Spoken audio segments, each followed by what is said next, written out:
Good evening, everyone, and welcome to the San Mateo City Council's special meeting this Monday evening, May 15th. I now call this meeting to order. Madam Clerk, would you please call the roll? Councilmember Hedges. Here. Councilmember Lorraine. Here. Councilmember Newsom. Here. Deputy Mayor Diaz-Nash. Here. And Mayor Lee is absent due to a family need. Thank you very much. We are excited to be here in person with options for those who choose not to be in person to participate virtually. There are several ways to participate. For those attending in person, please complete a yellow request to speak slip and hand it to the clerk. If participating remotely, use the raise your hand feature in Zoom and you will be called on at the appropriate time. If calling in via phone, press *9 to raise your hand, and when called upon, press *6 to unmute. These options for public comment will be available until I close the public comment period for each specific item. So we will begin with the first of two items on the agenda, which will be a study session. The study session is about the 4th and Railroad Parking Lot Bespoke Development Team term sheet, and I turn it over to Kathy Kleinbaum, our Assistant City Manager. Thank you. Good evening, City Council. I'm here tonight to present the term sheet for the redevelopment of the city-owned parking lot at 4th and Railroad Avenue, which is part of the Bespoke project. Joining me tonight are representatives from the development team, sitting over there, which include Preston O'Connell from Harvest Properties, Jonathan Stone from Prometheus, and Carlos Castellanos from Alta Housing, as well as other members of their team. Get these to advance. As some brief background, the city owns a small surface parking lot at 4th and Railroad, which we refer to as the Talbot's parking lot due to its adjacency to the former Talbot's toy store. The parking lot has 57 spaces and is located directly across the railroad tracks from the Kiku Crossing affordable housing development, which is currently under construction. Back in 2020, the city was approached by a partnership of Harvest Properties and Prometheus, who were interested in acquiring the city-owned parking lot to include in their redevelopment of the Talbot's Toy Store site. In order to explore the redevelopment of the site, the city had to go through the state's surplus land process. From the start, the City Council was clear that they wanted to use the city's land for affordable housing development. We issued a request for proposals in January of 2021 to the list of housing developers maintained by the state. We received 3 valid proposals, all for the construction of affordable housing. Many aspects of all 3 projects were very similar, including the unit count and the financial ask of the city. The City Council directed staff to negotiate with a 3-party development team made up of Harvest Properties, Prometheus, and Alta Housing, who is a nonprofit housing developer. What set this proposal apart from the other 2 proposals was really 2 main things. First and foremost was their willingness to acquire the entire block. A very unique and challenging aspect of the site, which you can see on this aerial photo, is that there's a private property fronting B Street that has some private property where they have parking spaces that are only accessible through the city's parking lot. They have essentially an easement across the city's parking lot, which would be really challenging to maintain if that was developed in isolation without including that parcel in the block. So having the entire block included really solves for that problem. The second important feature was that this proposal was planning to have a underground parking garage that spanned the entire block, and this parking garage allowed for there to be the highest ratio of parking spaces made available to the affordable housing project. And because these are family-sized affordable units that the City Council had requested, staff believes it's really important to have some parking available for those units because many low-income families really do rely on their vehicles in order to access their jobs. So before I move on and talk about the exclusive negotiating agreement, I'd like to invite the development team to just very briefly introduce themselves and say a few words about their company, and they will also be available to answer questions by the council following my presentation.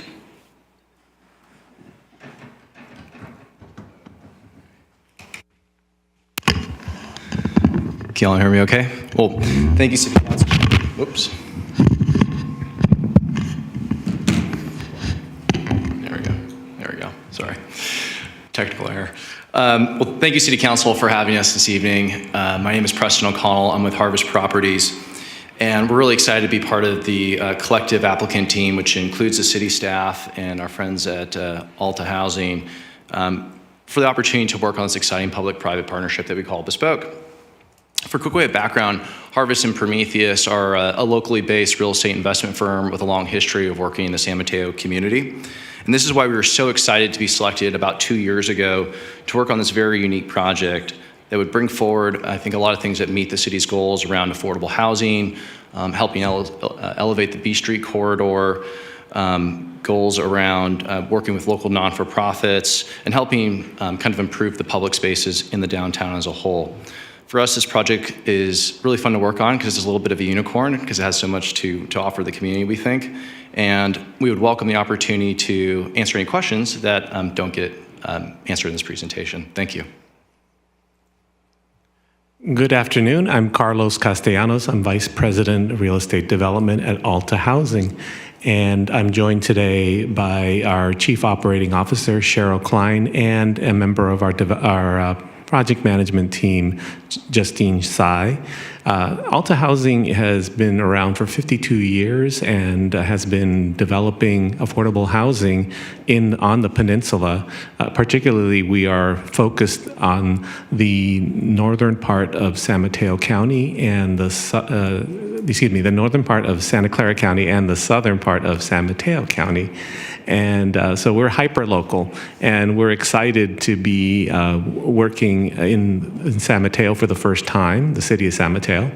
And we have 850 affordable units available in our portfolio where we develop, manage the properties, and provide social services. We see ourselves as a full-service developer, and we are also here to answer any questions that you may have on this particular development. Thank you.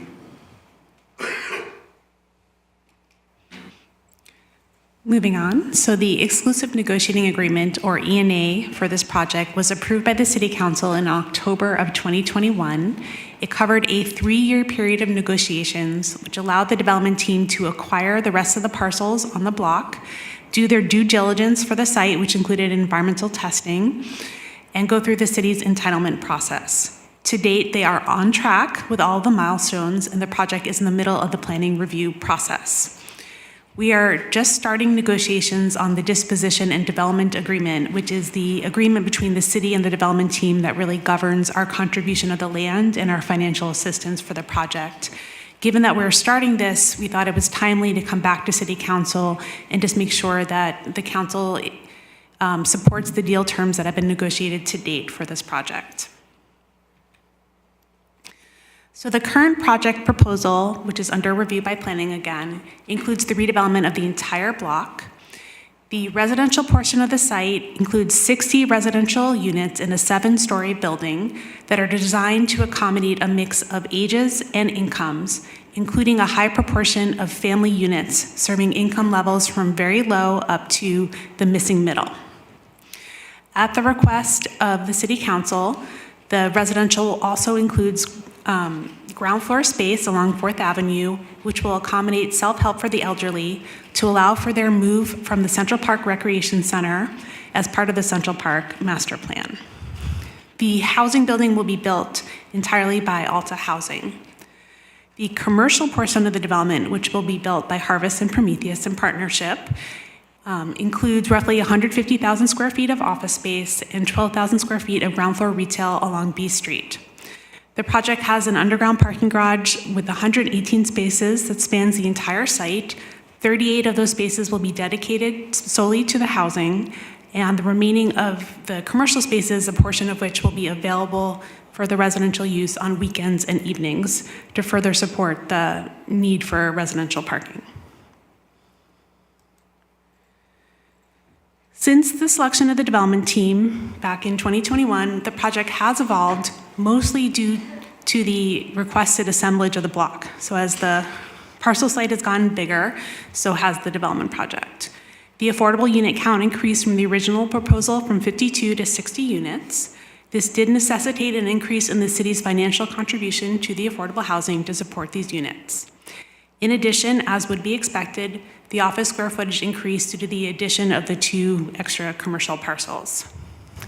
And finally, as part of the due diligence on the site, the development team has identified that a lot time mechanism will be required so that the parking garage can be built spanning over multiple parcel ownerships.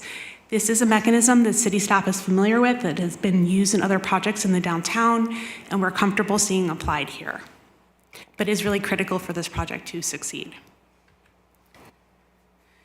So in terms of the main financial deal terms, most of these are pretty consistent since the development team was selected back in 2021, other than the increase in the city's contribution of affordable housing funds. I will say that the contribution requested for the affordable housing is pretty much in line with what we provided to other affordable housing projects that have been built in the city, so it's to be expected. So the key terms will be that the city will contribute the land under a 99-year ground lease at $1 per year, which is exactly the same deal as for Kiku Crossing. We will also contribute $2.75 million of affordable housing funds from our dedicated affordable housing fund pot of funds. The development team will also contribute $2.9 million to the affordable housing from their own equity. This is separate and in addition to whatever commercial linkage fee they will be required to pay for the office development that they're building. That commercial linkage fee is estimated to be $4.5 million, roughly. The development team will also finance and construct the shared underground parking garage. The portion dedicated to the housing is estimated to be about $6 million in value towards the affordable housing. Self-help for the elderly will receive their ground floor space at a substantially subsidized rent. And as stated previously, the lot tie agreement will be used to allow the development to occur across the parcel lines. So there are 2 considerations I would like to highlight to the council, which include the project phasing and the proposed split of the city parcel. Regarding the phasing, due to the fact that the underground parking garage needs to be constructed in order to create the development pad for the affordable housing, and it is being financed by the commercial development, it does need to start construction first. The affordable housing cannot even apply for its federal tax credit funding, which is the most important source of funding for affordable housing projects, until the parking garage is underway, because that funding source has really strict requirements, in terms of starting construction within a certain period after being awarded the funds, and there's a long list of projects waiting to take on those funds if the project doesn't meet those timing requirements. This means that the commercial will start construction first, and there will probably be a lag between the completion of the commercial and the completion of the housing. This is something that the prior city council was aware of when they made this selection and felt it was a worthy trade-off to allow for the much-needed dedicated parking for the housing. The second topic that I want to highlight is that the development team is proposing to use a portion of the city site for the commercial development. So you can see this picture here, there's the blue portion is the portion of the city site that would go towards the commercial development. Staff has requested that they analyze increasing the footprint of the housing to use the full city site to increase the number of housing units.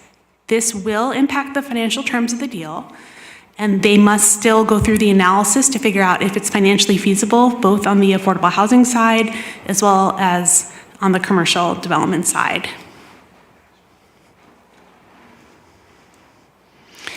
If they can add more units, which could be as many as 11, the city will likely also need to contribute more towards the affordable housing from our dedicated affordable housing funds. So some of the next steps moving forward on this project is staff is going to continue to work with the development team to evaluate the ability to increase the number of housing units on the site. Meanwhile, the project is going to continue going through the entitlements and environmental review portion of the project. Because this project involves the use of city land, the project will get its final approval from the city council, although it will go to the planning commission first. And you will approve the project entitlements at the same time that you approve the disposition and development agreement, which is the agreement, again, governing the transfer of the land and the financial contribution. That will likely be by the end of this calendar year or early next year. So the question really before you tonight is to just make sure you're on board with the financial terms as they're currently proposed for the project, and also to get some guidance from the council about your support for exploring the opportunity for more affordable housing units on the site, even if it does mean potentially additional contribution from the city. Thank you. Thank you, Assistant City Manager Kleinbaum. That was very helpful, and thank you to all of the partners. I know a lot of work has gone into this. So I think now is the time to ask my council members if there are questions they have.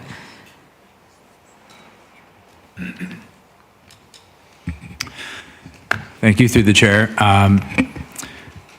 I will just disclose that I did have a separate meeting with the applicants and Kathy. So I got a lot of my questions answered then. And I was going to ask how many more units we might be able to get as a result of this exploring for opportunity, and we heard that the answer is 11. So that just leaves me with one question, which is that I understand that this project gets to take advantage of AB 1763 provisions because it's a 100% affordable housing development a quarter mile from transit. As part of this overall project, the housing part is meeting those qualifications. And so I understand that we may be getting some provisions on the housing development as a result of that, but I was curious if any of these provisions are being used to increase the height or density of the office portion of the project as well, and if so, by about how much? So as part of the density bonus request, the development team, and I may need you to provide further clarification, but they are looking to have a taller office building that will be roughly equivalent in height to the housing, although only 5 stories of office, just the ceiling heights are greater. And there are some other development concessions that they'll be requesting, which are pretty typical about things related to setbacks, and maybe I'll let Preston elaborate. That's right. We're basically using, the city density law applies to any mixed-use project. So AB 1763 is supplemental to the broader mixed-use state density law. So this site in particular is zoned up to allow for 75 feet. And so we're pushing through that a little bit, mostly because of our mechanical penthouse. And then if we were looking to explore the opportunity to get more housing units, we'd probably just expand that upper area just a little bit to kind of trade the space we're losing to make up for that so that we can maintain the economic deal. So, does that answer your question? Any other parts of that? Yeah, partly. I guess I was just curious that if this partnership weren't possible, if there weren't a city-owned lot and Right. we weren't engaging in this deal, and you were considering building just this office portion along B Street, about how many square feet do you think of office would end up being? How different might it be? Gotcha. So I think we wouldn't be precluded from doing resi on our own parcel because that's allowed to. So it's a little tough to answer that question because we could probably harness the same law doing that. So we're able to maximize the opportunity because we're collaborating with the city in a public-private partnership to do a purpose-built housing project. And actually the density that's put forward is actually on the whole block. So I think the short answer to your question is it would basically be about the same size. The only difference would be that the commercial FAR that's allowed on the city's portion is also part of this project too. So if we didn't have that piece, that incremental piece might be extracted out, if that makes sense. Okay. Thank you. No further questions. All right.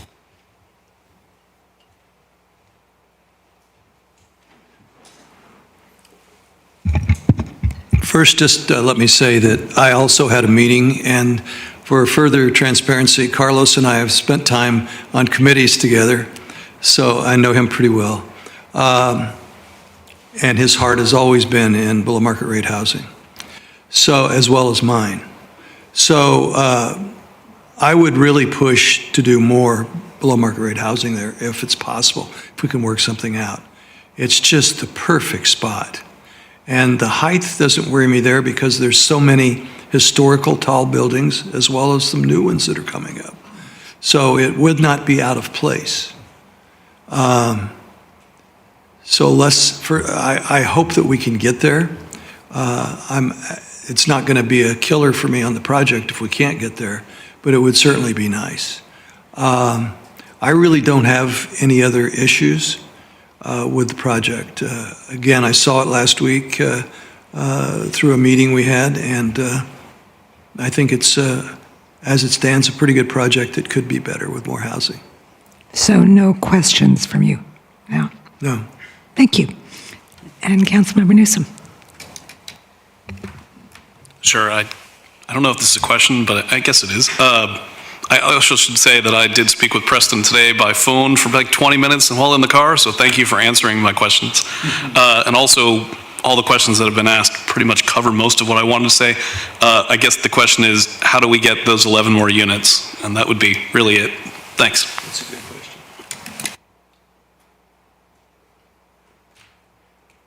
We will continue to evaluate that.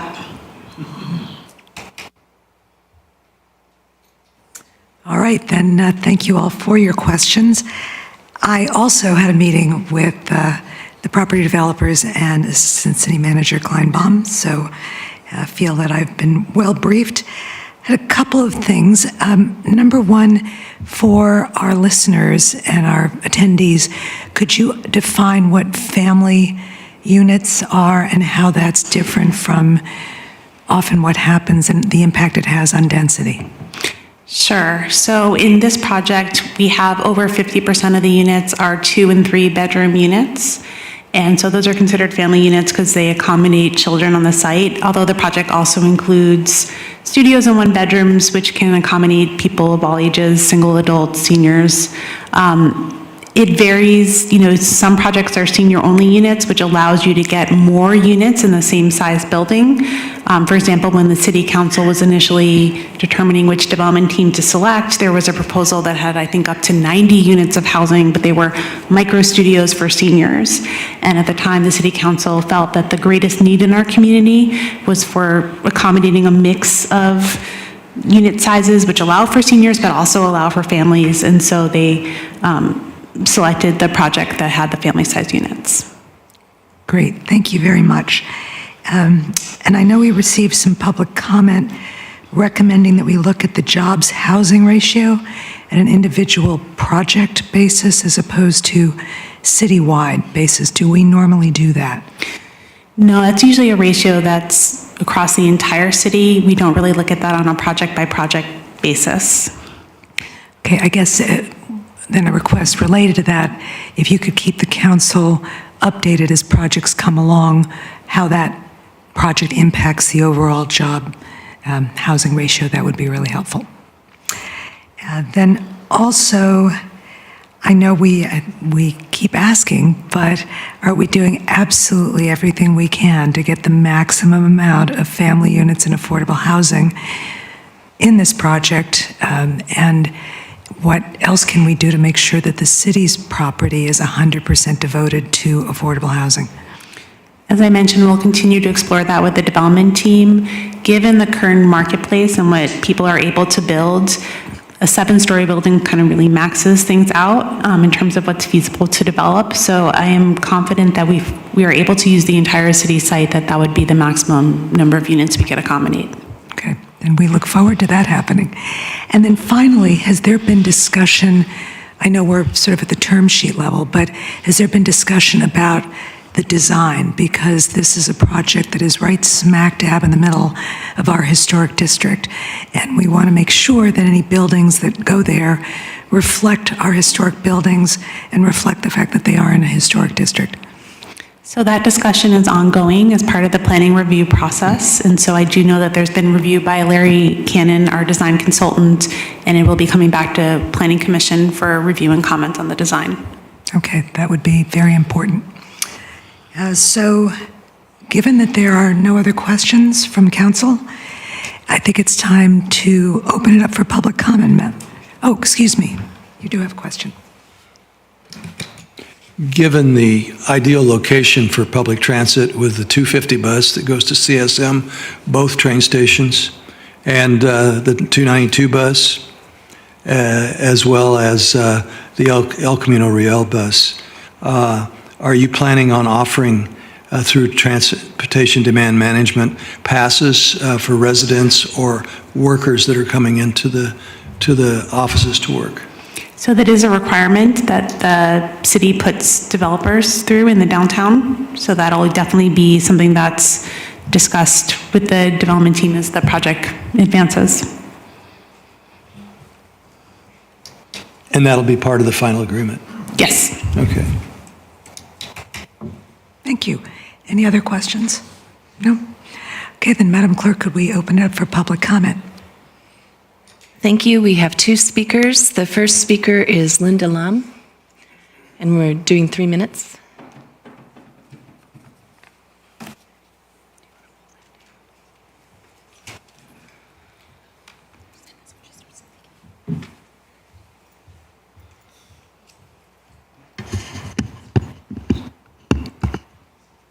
Good evening, everybody. My name is Linda Lam, and I'd like to thank the City Council for your support for the self-help for the elderly. I'm 85 years old. I've been volunteering at the self-help for the elderly this is my 21st year volunteering there.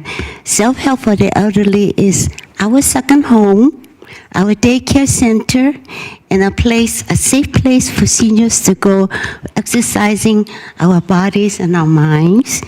And we appreciate very much to the council for allowing space in the new building for the self-help.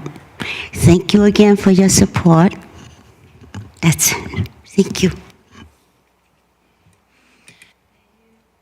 Thank you. And the next speaker is Thomas Morgan.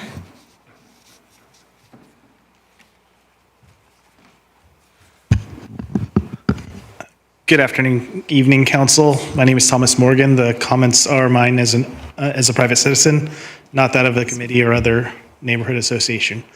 When I was reading the agenda item, I saw that it was the funding as a loan, and I was just wondering if we could ask the developer if that could end up being equity in the entire project, because it's kind of a mixed use deal, and this might be the first opportunity where you could use those extra revenues from the total project to fund future affordable units. Then just going through the term sheet, 10 years to get the whole project development done. I was hoping that maybe we could put some cost or triggers that would incentivize them to be a little bit quicker on developing that, because the people who need this housing are in need of the housing 7-8 years ago, not 10 years from now. And the last thing is maybe at the end is if this still doesn't work, then maybe there's some breakup fee that's common in any business transaction. Thank you. Thank you. We have no other speakers. Thank you, Madam Clerk. Then I will close public comment and come back to council for general comment.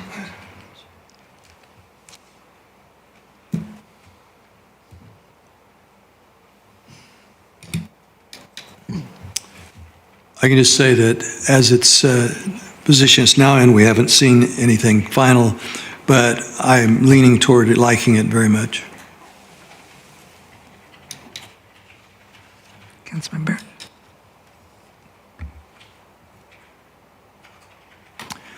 Thank you. I would generally agree with Councilmember Hedges. I agree with staff's request of the development team to please explore using the full extent of the city's parcel for affordable housing. understanding that more units could require a bit more of a financial contribution from the city to fund them, but I fully support this. I think it goes to what I expect to be a consensus on the council in maximizing this surplus land in the city for affordable housing. I will just mention that I watched the Planning Commission meeting for this item from last year, and I did appreciate that a majority of planning commissioners pointed out that this is a lot of office space going up with this housing. But, you know, for example, you know, if we're allocating about 200 square feet per employee and 150 square feet of office space, could be about 750 jobs to go with this 75 units. I do appreciate that this is near transit and that this office space is in the right spot. It's contributing foot traffic to the downtown retail environment. And I think I would agree that, you know, I'm not necessarily of the opinion that we should be judging jobs housing ratio on a project by project basis. You know, that said, in the broader context of our city over the last decade, of course, we've increased many times more jobs than housing. And as we're working on this general plan process, we're interested in increasing housing so that we can catch up with that jobs growth. So, you know, I mean, as it pertains to this project, I'm not necessarily recommending changes to what we're discussing tonight. I think the previous council and staff came up with parameters that focused on achieving a 100% affordable housing project on this city lot, and this project meets those parameters. I'm okay with going ahead. To me, I just think this highlights the importance of an upcoming item that will come before this council in the general plan update process, which is setting guidelines with regard to mixed-use developments to ensure that developers and the city can align and that the city has a long-term plan to address both our upcoming RHNA, or Regional Housing Needs Allocation, and allowing housing growth to catch up with the jobs growth that we've already had and any more jobs that we're hoping to bring with these upcoming mixed-use developments. So I just wanted to mention that in addition to my support of this project. And I think it's a good project and I look forward to it. I thank everybody who has brought their energies toward a project I look forward to seeing later. Thank you. Great.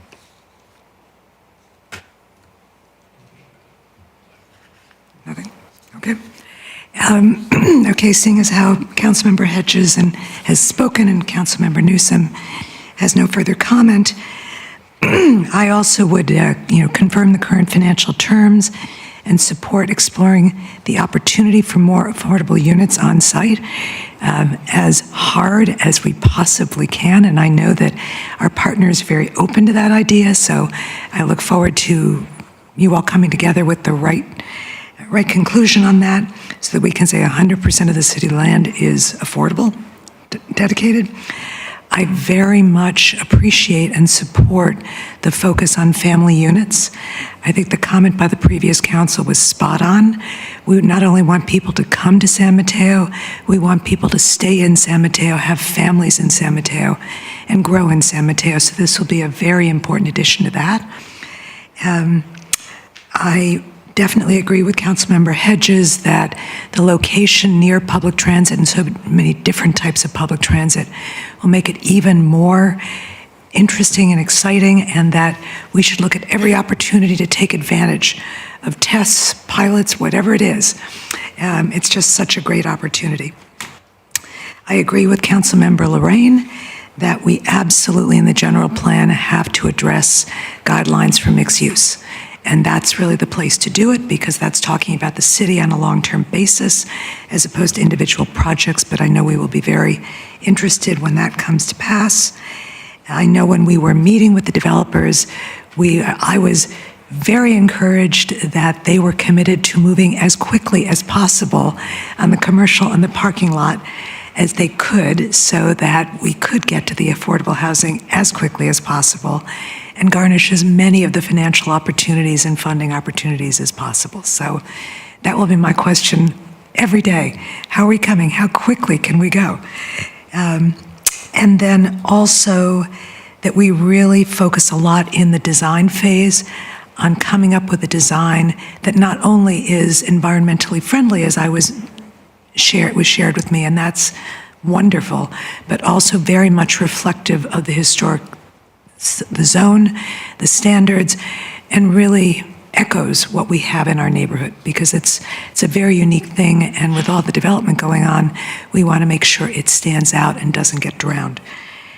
So I think with that, I guess the one last thing, since the developers already are great partners of ours and of the city, I would encourage them to be community partners in all the other things that we're going to be talking about, and welcome to the neighborhood, but get as involved in the neighborhood and supporting the neighborhood as you possibly can. So thank you.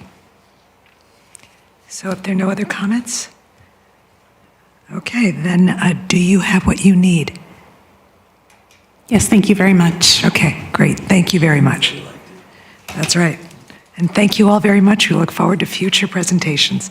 And thank you for coming, Self-Help. We really appreciate your support.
Okay, are we good to go? Great, well then, on to our next item of the study session, the consideration of options for the opening of a public restroom in downtown. And we have a presentation by Evan Albert, our Deputy Director of Public Works. Over to you, sir. All right, good evening, honorable council members. My name is Evan Albert, I'm the Deputy Director of Public Works with the Public Works Department. I'm here tonight to speak to you about opening a public restroom in the downtown area. Here we go. All right, so the agenda tonight is going over the council priority itself, the locations we assessed, improvements needed, cost estimates, challenges, and receiving council input.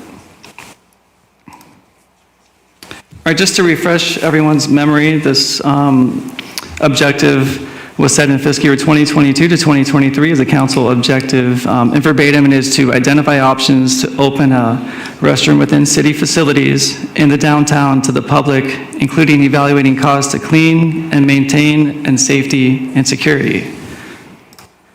So within that framework, we took a look at the downtown area and found 2 locations that met this criteria. The first is the Transit Center at San Mateo Caltrain Station and Main Street Parking Garage. Both of these previously had public restrooms. So we'll dig into that now. So the first location is the Transit Center at San Mateo Caltrain Station. There are currently 2 platform level restrooms that are closed. They're not maintained and there's no signage on them, as you can see in the picture there with the red arrows. And then we took a look at these, opened them up, and looked at these through the lens of being ADA compliant. We found several deficiencies that would need to be addressed, particularly with the height and reach of the existing fixtures.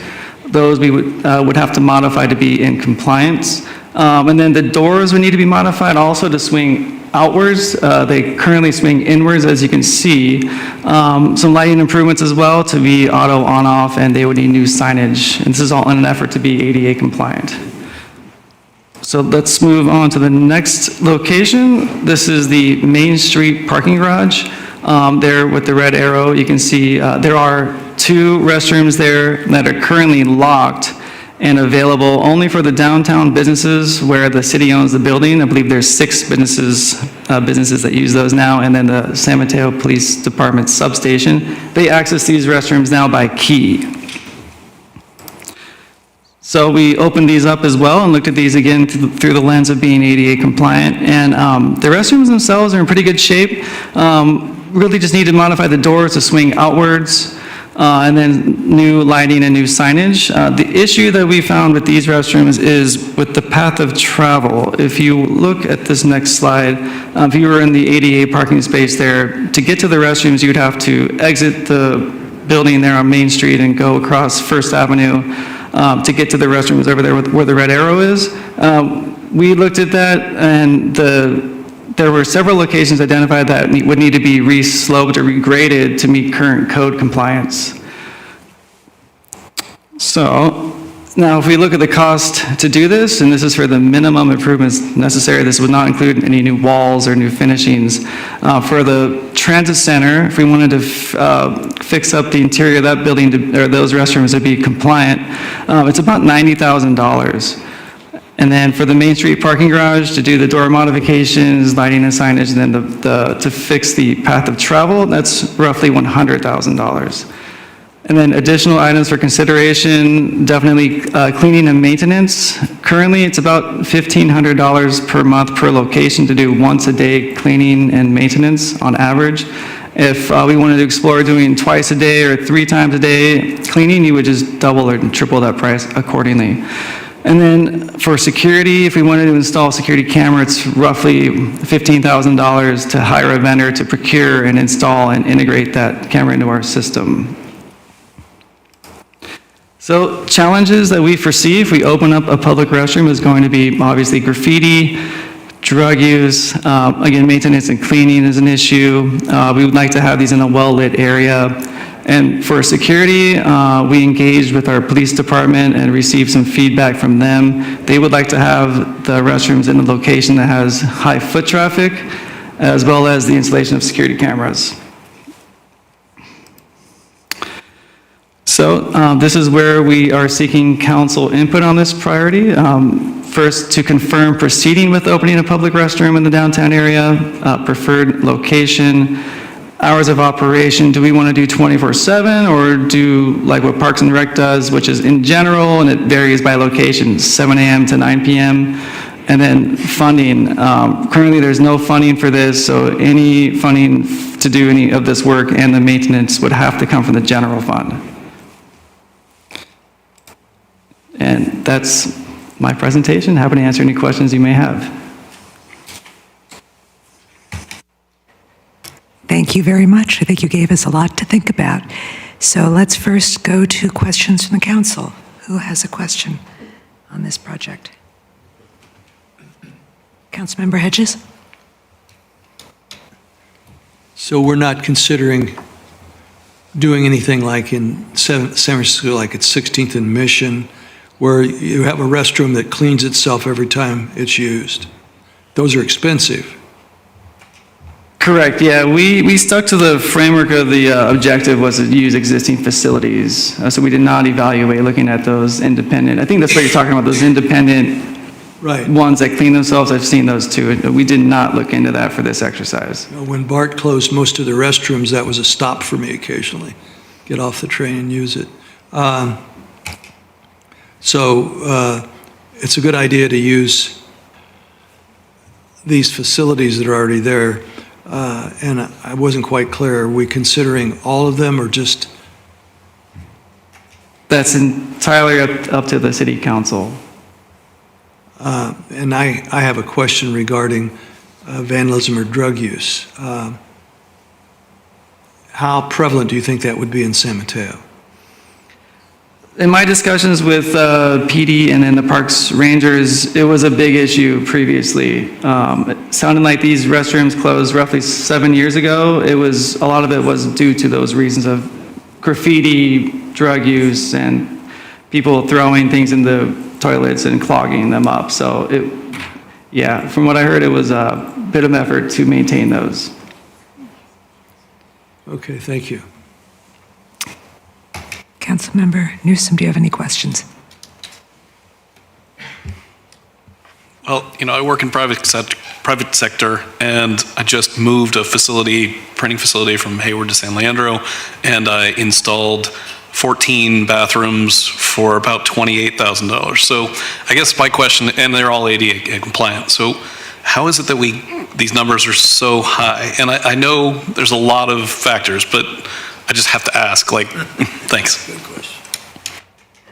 Yeah, so I worked with our facilities department to work on these numbers, and we use recent bids and pricing for city work to put these together.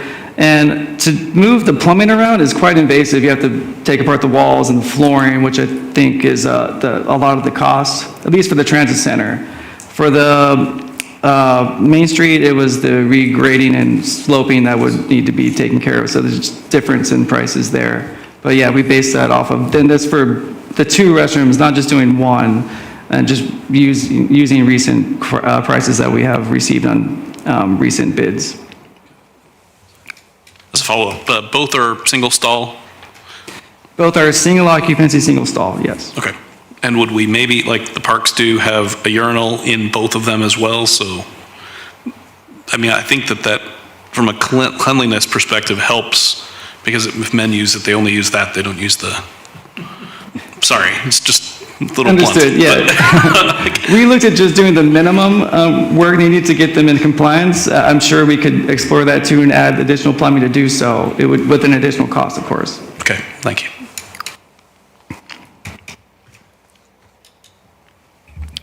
Thank you, Evan. To follow up a little on Councilmember Hedges' question, I guess when I looked at the 2 locations, it seemed to me that the transit center location is a bit more open to the public, view, and might get more foot traffic. Just hypothetically, in my mind, that would potentially help serve more of a purpose of opening a public restroom. But on the other hand, did police department or do you and the park rangers have concerns about added challenges with that location over the other one as a result?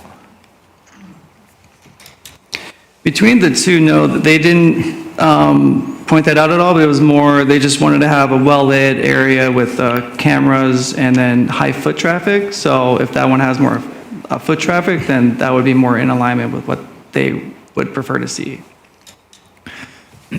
And would you say that the ask for a camera would help address some of the challenges that caused it to close last time? Did we not have a camera before, or are there any other measures being proposed to ensure that we do better? I know PD really wanted to have the camera for security reasons, so they can just have eyes on the area to monitor, to respond quicker, I would imagine would be the case.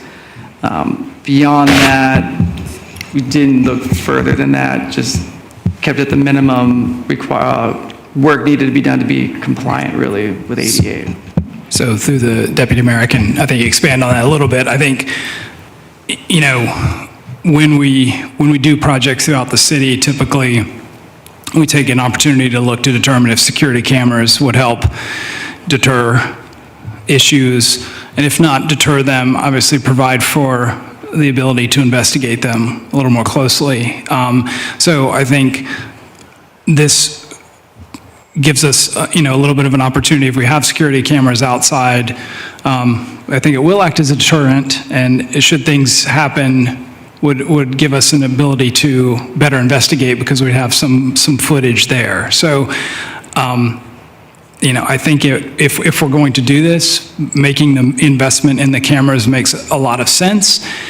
Is it going to stop bad behavior altogether? Probably not, but I definitely think it's well worth the investment if we're going to go down this route. And just to confirm, we didn't have them beforehand?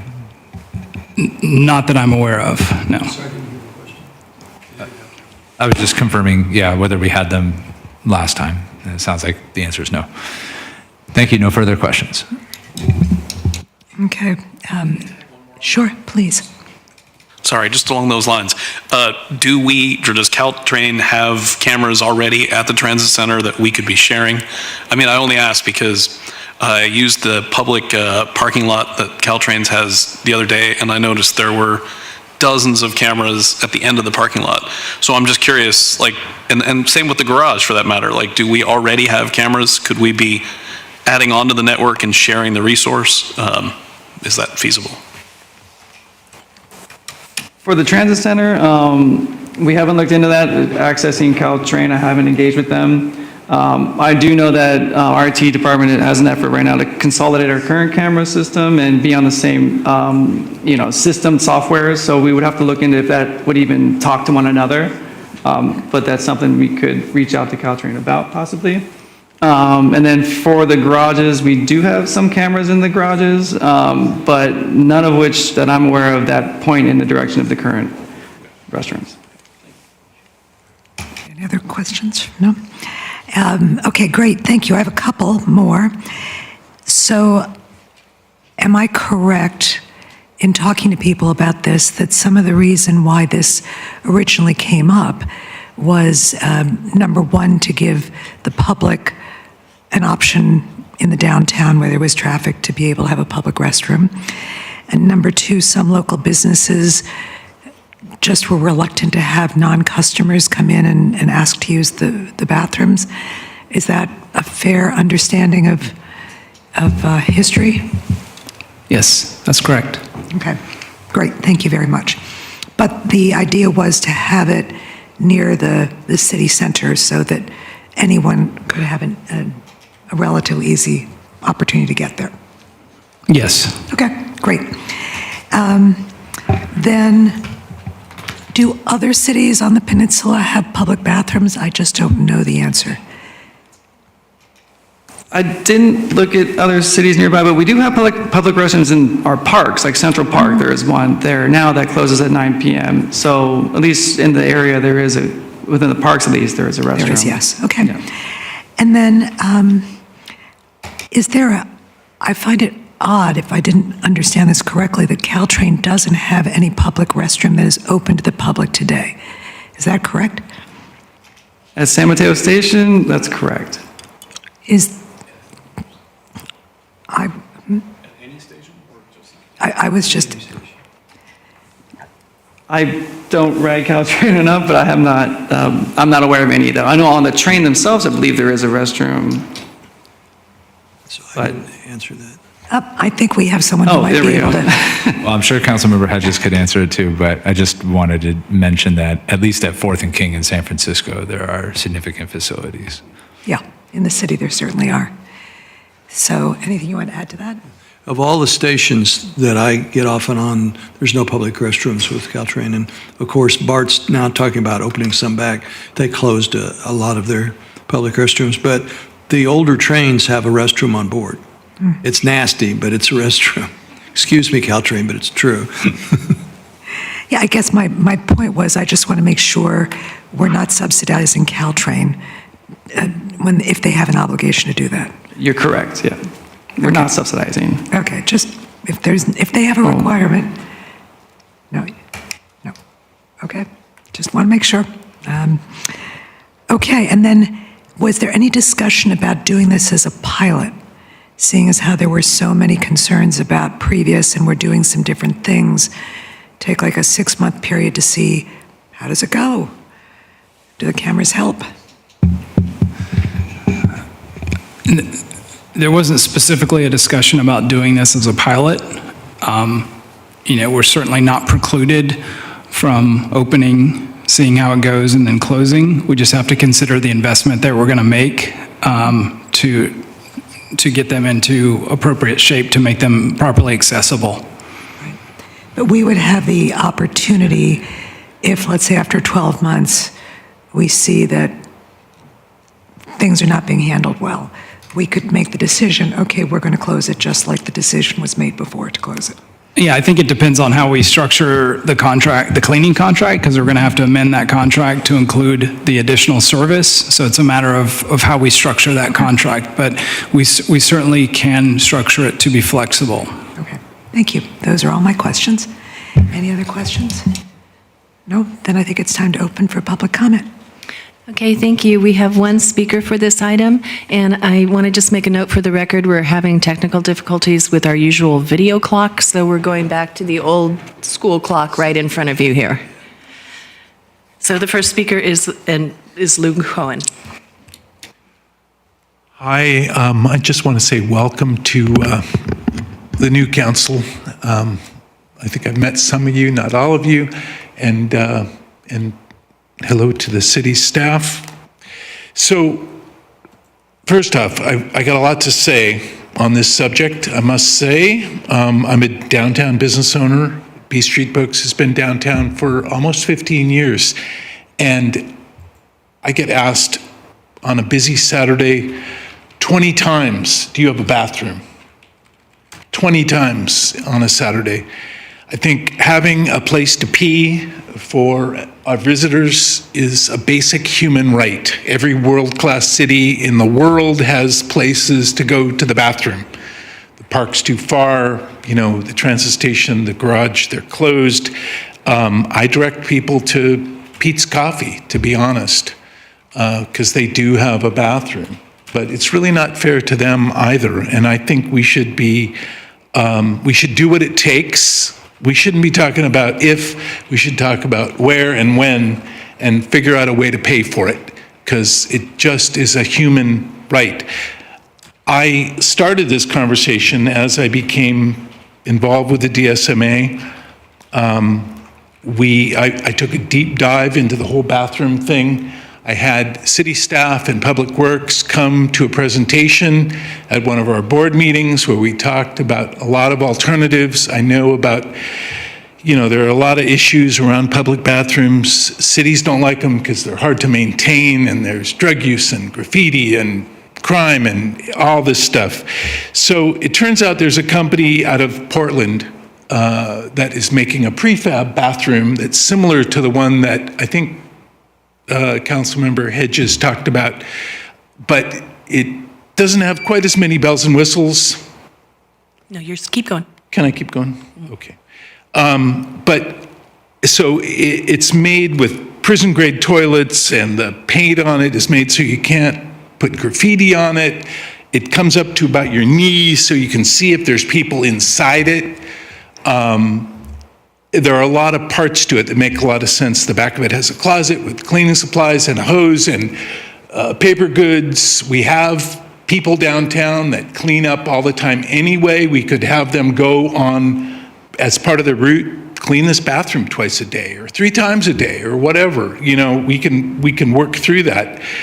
I don't think any of the locations are that desirable. I'd rather see it at a more central location, like Councilmember Nash indicated she preferred. We talked around maybe in the movie theater courtyard. Basically, we would need electricity, plumbing, and a sewer connection. And you get that ready, the thing comes in on a truck, a crane drops it into place, you hook it up. It's not, I'm out of time. Can I just ask for a couple minutes just to see this through? I just got a few more things. Okay, so the city of Davis has a couple of these. I've talked to their public works people. It's working quite well. The city of Berkeley thought enough of it that they just installed one. It was in the paper recently. And, I'm a little concerned that we did all this work and then, nobody came to us to talk to us. And, we've been clamoring for this for a long time. We got support from the old council, and that's why it's here today as an item for you guys to consider. So I just want to be part of the conversation and help where we can. We did all this on a volunteer basis, so this is all volunteer time. if I can help, let me know. Thank you. Thank you. We have one more speaker from the remote locale, Erica Wood. Please go ahead. Good evening. Can you hear me okay? Yes, we can. Good evening, Deputy Mayor Diaz-Nash and council members. Pleased to be with you this evening virtually. My name is Erica Wood. I'm the president and CEO of the San Mateo Area Chamber of Commerce. And I wanted to say that as a care deeply about creating vibrant commercial and community spaces, and that includes our beloved downtown.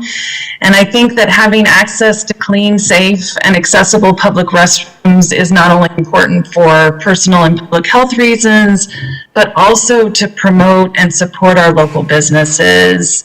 Our seniors, our families with young kids, visitors, and others will be more likely to spend time downtown, patronize a local restaurant, or shop at a local store if public restrooms are easy to find. I'm stunned at the cost of the two sites that have been considered and believe that there have to be some innovative ways that we can make this happen without extraordinary cost. And I'm very intrigued by what Lou shared as far as portable models. So I'm excited and supportive of some of the other improvements downtown. I know the city is considering plans for B Street later on. I want to make sure we can realize the full benefit of these improvements and make downtown San Mateo livable, vibrant, and a more inclusive place with better access to public restrooms. Thank you so much. Thank you. I have no other speakers. Thank you. So we'll close public comment and bring it back to council for discussion. Who would like to speak first? Okay.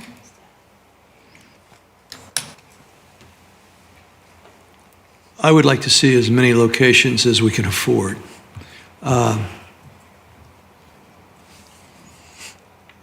just add on to what one of the speakers said, and that it's not only a human right, but for the 15.8% population over 65 who often have disposable income and maybe downtown, I think it's a necessity.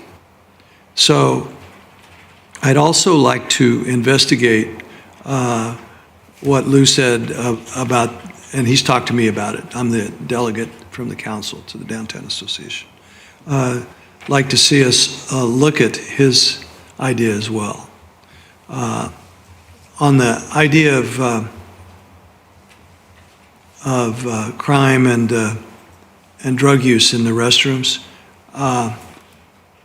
we finally got a bathroom in Mariners Island Park, and walking through the neighborhoods and getting feedback, talking to people about it and finding ways to raise the money to do it, I heard several comments about, oh, it'll be full of drug use. To my knowledge, nothing like that has happened at Mariners Island Park. It's not been vandalized. I've not seen, there may have been and it taken off, but I've not seen any graffiti, and I'm through the park often. So I was really sad to hear the problems we've had in the past. And I think the cameras may help, but any more people who are doing bad things don't seem to be too worried about the cameras. So those are my comments for now. Thank you. Councilmember Newsom? Well, I echo some of what Rich said, which is more is better. I think ideally we'd reopen both of these and possibly a third location. Obviously, the money has to be there, and maybe we can get creative. I know in some places, like in San Francisco, you have to put in like $2 or swipe an ATM for a buck or two to use these, self-washing units. I don't know if that's a good thing or a bad thing. I think I'd prefer them to be free and available, but it's definitely something we could look at. I also was curious, Evan, do we have, as part of the plan to develop B Street, do we have a plan for a bathroom to be included in that project? We do not, no. So I think that is something we might want to revisit as well as part of the B Street closure project. I mean, if we're going to have an open square like that, every city I've ever been to that has a closed street that's of any good size has public toilets as, and maybe the area in front of the theater would work for that. Yeah, so we're going to be discussing that item next Yep. in the regular meeting, and, part of that discussion will be about funding for doing this, so it's about the money. Yeah, of course. I would say of the two locations, my preferred location is the transit center for now, with the caveat that we could potentially put something in downtown in, for example, the theater square, as part of that project. As far as hours of operation, I really do feel like the Park and Rec model of sun up to sundown is the best bet. However, if we do go with the transit center, maybe we want to be transit dependent, meaning that it's open the same hours that the transit runs. So I think that's till 11 or 12 o'clock at night and starting again at 5 a.m. We're going to have to get creative on a funding source. Obviously, it's going to come from the general fund, but I've also looked to potentially other partnerships with the downtown businesses to see if they can help fund that as well. And that's all the comments I have on that. Thank you.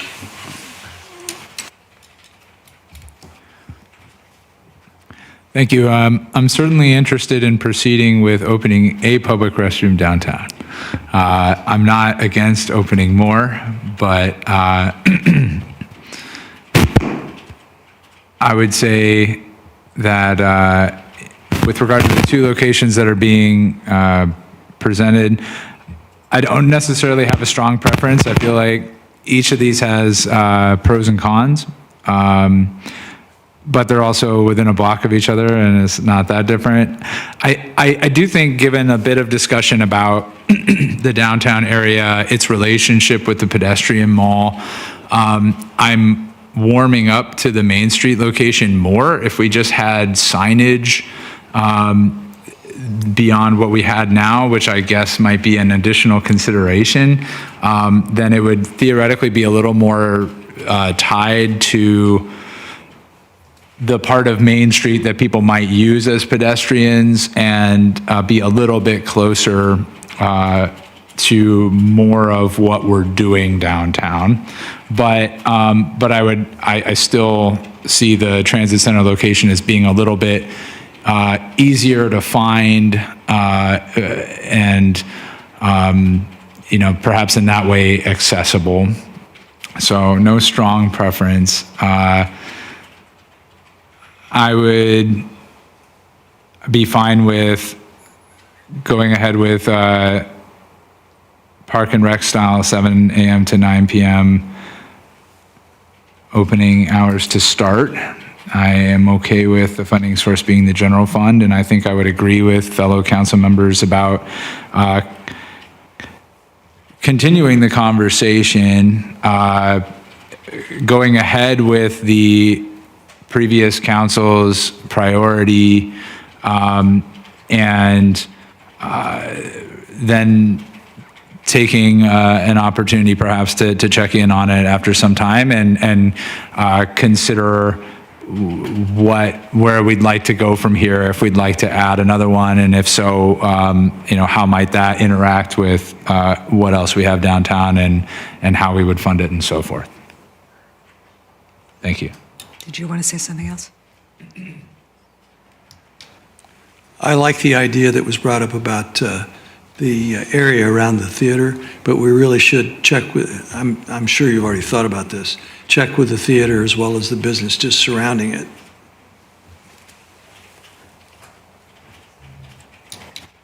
Anyone else have any other comments?